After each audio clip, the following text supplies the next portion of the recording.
Le 31 octobre 2025, alors que la France s'amusait à masquer ses visages sous les grimaces d'Halloween, un autre visage, celui que l'on croyait immortel, s'effaçait doucement. Tchéky Karyo est mort sans bruit, sans mise en scène, dans un matin pâle du Sud. Le Monde n'a appris la nouvelle que bien plus tard, par un communiqué bref, presque murmurant, décédé des suites d'un cancer. Rien de plus. Comme si les mots eux-mêmes craignaient de déranger son repos.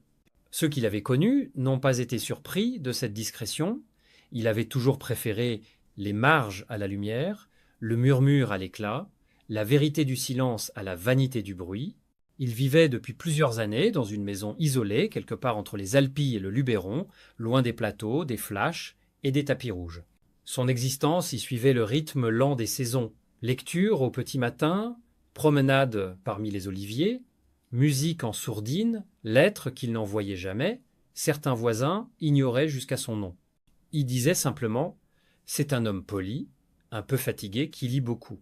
Ce détachement du monde médiatique n'était pas un caprice, mais une manière d'être.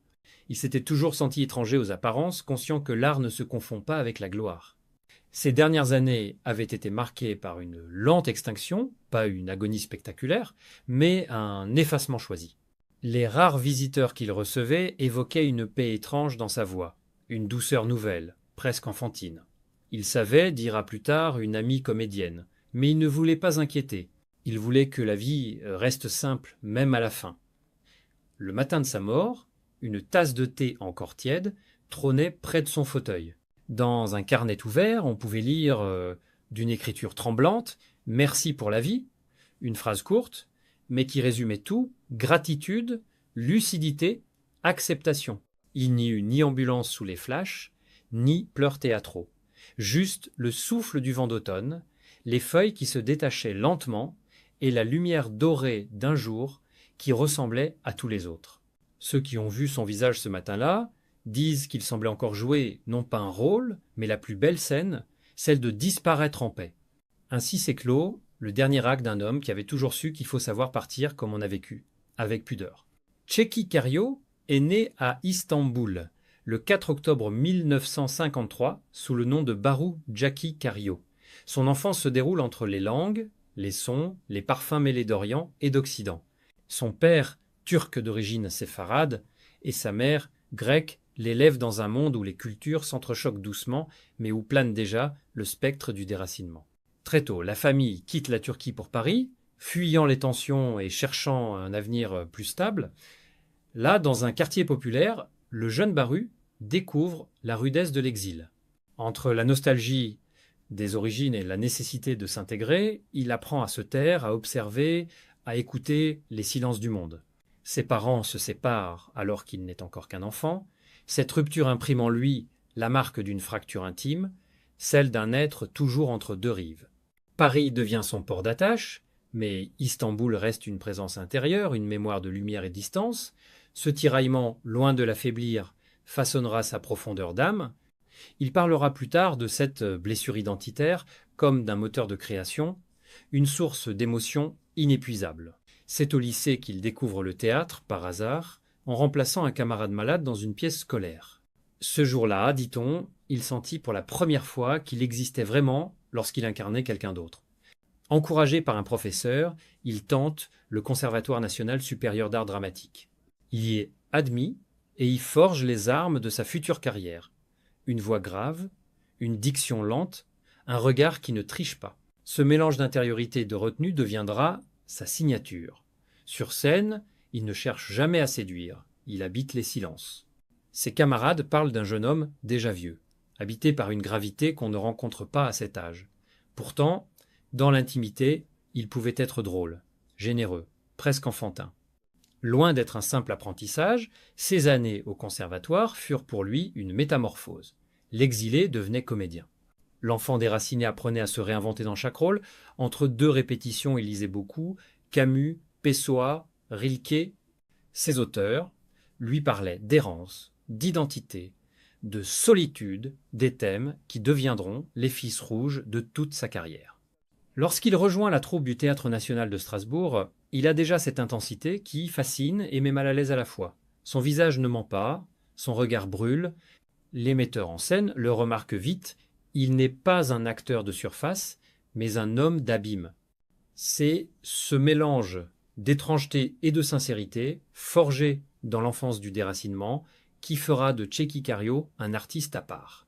À travers chaque personnage, il cherchera non pas à jouer, mais à comprendre ce qu'être ailleurs veut dire. Lorsque Tchéky Karyo quitte le théâtre pour le cinéma au début des années 1980, il emporte avec lui cette intensité presque mystique acquise sur les planches. Le grand public le découvre dans La Balance de Bob Swaim en 1982, où il incarne Petrovitch, un policier trouble, d'une ambiguïté fascinante. Son regard magnétique, son jeu contenu mais habité, frappe les spectateurs. Il obtient une nomination au César du meilleur espoir masculin, mais surtout, il impose un style, celui d'un acteur qui refuse la facilité, préférant le vrai au spectaculaire. Le succès est discret, mais profond. Dans un cinéma français souvent dominé par les grandes gueules, il impose le silence comme une arme. Les années suivantes le voient enchaîner les rôles marquants. Les spécialistes en 1985, L'or de Jean-Jacques Hano en 1988 et surtout Nikita de Luc Besson en 1990. Dans ce dernier film, il incarne Bob, l'agent froid et paternaliste, figure inoubliable d'un mentor, sans émotion apparente, mais d'une humanité contenue. Ce rôle lui vaut une reconnaissance internationale. À travers Bob, Karyo devient le visage de l'homme de l'ombre, celui qu'on ne comprend pas entièrement, mais qu'on n'oublie jamais. Sa carrière prend alors une tournure singulière. Il devient le comédien que tous les réalisateurs respectent, mais que peu osent mettre en tête d'affiche. Il joue dans GoldenEye en 1995, de Patriot aux côtés de Mel Gibson, et Along Came a Spider avec Morgan Freeman. Partout, il reste fidèle à lui-même, intense, précis, dépouillé. Il maîtrise 3 langues, passe d'un plateau à l'autre sans perdre son accent ni son âme. Les anglo-saxons l'admirent pour son sérieux, son mystère, sa capacité à exprimer 1000 émotions sans bouger un muscle. Mais derrière ses succès, Karyo demeure un artisan. Il dit souvent que jouer, c'est tailler la pierre. Chaque rôle devient pour lui un travail d'orfèvre, un dialogue entre la lumière et l'ombre. Il ne cherche pas la gloire, il cherche la justesse. Cette exigence, parfois incomprise, lui ferme certaines portes, mais forge une légende silencieuse.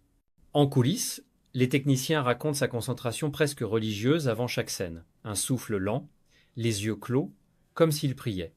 Au début des années 2010, la télévision lui offre une seconde jeunesse. Dans la série britannique The Missing, puis dans son spin-off Baptiste, il incarne un détective fatigué, rongé par la douleur, mais mu par une humanité bouleversante. Ce rôle, taillé sur mesure, réveille l'admiration du public européen. Il devient culte, non pas par effet de mode, mais parce qu'il touche à une vérité profonde, celle d'un homme brisé qui continue, malgré tout, à chercher. Sur les tournages, on le dit, exigeant mais bienveillant, toujours soucieux du détail. Et quand la caméra s'éteint, il redevient cet homme simple, un peu distant, qui range son texte dans sa poche et disparaît sans adieu. Sa carrière, bâtie sur la rigueur et la discrétion, illustre une conviction. La grandeur d'un acteur ne réside pas dans sa notoriété, mais dans sa fidélité à la vérité. Derrière les personnages sombres et puissants qu'il interprétait, Tchéky Karyo cachait une âme vulnérable, pleine de doutes et de contradictions. Loin du tumulte des plateaux, il restait un homme d'une simplicité désarmante. Pas de scandale, pas de mondanité, pas de sourire forcé devant les caméras. Il vivait comme il jouait, avec intensité et pudeur, confiera un ami proche. Sa vie sentimentale, elle, demeurait entourée d'un mystère soigneusement entretenu. Quelques histoires, des rumeurs jamais confirmées, mais surtout une solitude assumée. Il disait un jour à un journaliste « La solitude, ce n'est pas une absence, c'est un espace où je respire ». Ce rapport au retrait n'était pas un refus du monde, mais une forme de fidélité à lui-même. Il refusait de s'exposer, de trahir ses émotions pour séduire. Dans un milieu souvent avide de lumière, il choisissait l'ombre. « Je ne veux pas qu'on me voie, je veux qu'on me sente », avait-il lancé lors d'une masterclass au conservatoire. Cette phrase résume tout son rapport à l'art et à la vie. La présence n'est pas une question de visibilité, mais d'intensité. Il n'a jamais couru après les grands rôles américains qu'on lui proposait parfois. Selon un proche, il aurait même refusé un rôle principal dans une production hollywoodienne majeure au début des années 2000, arguant qu'il ne voulait pas jouer un cliché de français. Il préférait perdre une opportunité plutôt que de perdre sa vérité. Ce choix admirable mais coûteux lui valut d'être parfois oublié par les circuits dominants. Pourtant, dans les coulisses du cinéma, tous savaient qui il était, un acteur d'exception, un homme de conviction. Cette fidélité à ses principes se retrouvait aussi dans sa manière de travailler. Cario ne trichait pas, il arrivait toujours en avance, connaissait ses textes par cœur, refusait la superficialité. Un réalisateur raconta qu'il pouvait répéter une scène 10 fois, non pour corriger un geste, mais pour retrouver la sincérité d'une respiration. Il cherchait toujours l'émotion, juste celle qui ne s'explique pas, mais se ressent. Sa douleur la plus profonde sans doute fut cette reconnaissance partielle. Trop intense pour les comédies, trop européen pour Hollywood, trop discret pour les festivals, il se retrouva souvent dans cette zone floue où l'on admire sans célébrer. Mais loin d'en souffrir ouvertement, il transforma cette injustice en moteur. Son jeu s'enrichit d'une mélancolie unique, celle des hommes que le monde regarde sans jamais vraiment les voir. Dans une interview de 1998, il résumait son mal d'être avec une lucidité poignante. « Je suis né quelque part, mais je n'y ai jamais vécu. Et là où je vis, je suis toujours un peu ailleurs. » Cette phrase, d'une simplicité déchirante, résume l'homme autant que l'acteur, un être perpétuellement en transit, cherchant dans chaque rôle un lieu où enfin habiter. À partir de 2015, Tchéky Karyo ralentit le rythme. Les tournages se font plus rares, les apparitions publiques presque inexistantes. Il se retire progressivement du monde, non par lassitude, mais par désir de paix. Sa maison en Provence devient son refuge. Là, au milieu des oliviers et du Mistral, il trouve une forme de sérénité que la scène ne pouvait plus lui offrir. Ses journées s'organisent autour de rituels simples: écrire au lever du soleil, marcher au crépuscule, écouter Bach ou Leonard Cohen. Il lit beaucoup Camus, Pessoa, Rilke et note des fragments de phrases dans des carnets qu'il garde précieusement. Écrire, c'est respirer sans témoin, aurait-il confié à un ami. C'est dans ce silence choisi qu'apparaît la première ombre de la maladie. En 2022, un cancer est diagnostiqué. Fidèle à lui-même, il choisit de ne pas en parler. Ni communiquer, ni confidence. Il refuse les longues hospitalisations, préférant rester chez lui, entouré de sa compagne dont l'identité n'a jamais été dévoilée et de son vieux chien adopté des années plus tôt sur un tournage. Ses proches disent qu'il n'a jamais cherché à se battre contre la maladie, mais à vivre avec elle. Sa résistance était calme, presque stoïque. Lorsqu'il prête sa voix à un documentaire animalier, en 2023 pour TV5 Monde, personne ne sait que ce sera sa dernière collaboration officielle. Le réalisateur racontera plus tard: il faisait de longues pauses, mais jamais d'impatience. Sa voix, plus grave encore, portait une tendresse bouleversante. Malgré la fatigue, il travaillait toujours avec la même exigence. L'enregistrement prenait du temps, ponctué de silences, qui semblaient habiter davantage que les mots. En 2022, il publie discrètement Terre sans racines, un recueil de poèmes auto-édité. Peu de médias s'y intéressent. Pourtant, le texte est d'une beauté déchirante. Il y parle d'exil, de disparition, de corps devenu trop grand pour l'âme. Dans un poème intitulé Le pont invisible, il écrit « Mon nom s'efface dans la bouche du vent. Je marche entre deux terres sans jamais m'y poser. » Ce livre, lu aujourd'hui comme un adieu voilé, révèle la lucidité d'un homme qui se préparait déjà à partir. Ces derniers mois furent empreints d'une grâce tranquille. Quelques amis venaient encore lui rendre visite. L'actrice Julie Gaillette racontera un thé partagé en 2024. Il m'a dit « Je pars, mais j'ai tout vu ». Une phrase simple, presque enfantine, mais d'une profondeur vertigineuse. Jusqu'au bout, il aura incarné cette élégance rare, celle de s'effacer en beauté. Quand la douleur se faisait plus forte, il notait une phrase de Rilke sur son carnet. « Être ici est splendide ». Et puis, un matin, il a cessé d'écrire. Dans le silence de sa maison, on dit que la radio continuait de diffuser une sonate de Bach. Le thé refroidissait sur la table. Et dans ce calme absolu, il semblait encore écouter la vie qu'il venait de quitter. La nouvelle de la mort de Tchéky Karyo se répand lentement, presque avec pudeur. Pas de breaking news, pas de déclaration politique, ni de tapis rouge en berne. Ce sont d'abord les plateaux de tournage, les vieux camarades de théâtre, les techniciens de l'ombre qui en parlent entre eux comme d'un secret à préserver. Il est parti comme il a vécu, sans bruit, écrit un journaliste du journal du dimanche. Et pourtant, cette disparition silencieuse laisse un vide immense. Les hommages affluent, discrets mais sincères. Jean Reno publie quelques mots. Il était la nuit de nos films. Un réalisateur britannique, sobrement. Julian Baptiste has left us too soon. Il n'y eut pas d'hommage national, mais chaque mot prononcé semblait peser plus lourd que les discours officiels. Dans les jours qui suivent, les chaînes rediffusent. Nikita, Lourd, Baptiste. Les spectateurs redécouvrent ce regard, cette voix, cette lenteur habitée. Beaucoup disent avoir pleuré, non pour l'acteur, mais pour ce qu'il représentait, la vérité d'un jeu sans artifice, la noblesse d'une discrétion devenue rare. Son héritage n'est pas fait de trophées ni de grandes fortunes. Selon son testament, une partie de ses droits d'auteur est léguée à une fondation destinée à soutenir les jeunes comédiens du théâtre indépendant. Le reste revient à sa compagne, gardienne de ses carnets, de ses poèmes, de sa voix. Parmi les objets trouvés dans sa maison, un carnet noir, rempli de phrases inachevées. Sur la dernière page, cette note, « Ne pas craindre de disparaître ». La trace ne s'efface pas, elle change de forme.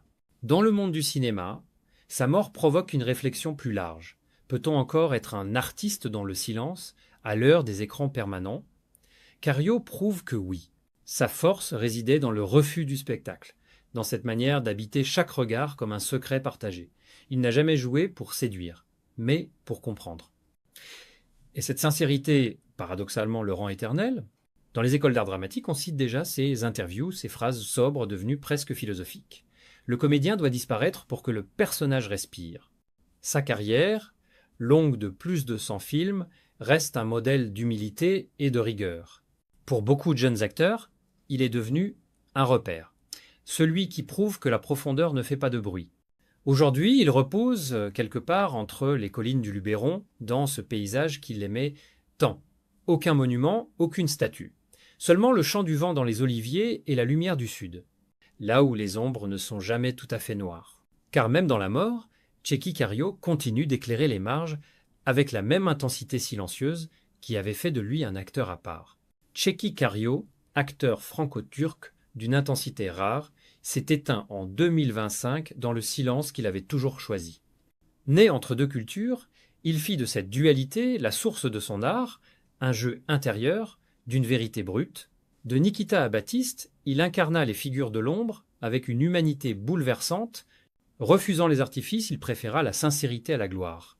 Ses dernières années en Provence furent un poème de solitude apaisée. Il laisse derrière lui une œuvre d'émotion pure, un héritage invisible, mais vivant. Celui d'un homme qui avait compris que le silence est une forme de lumière,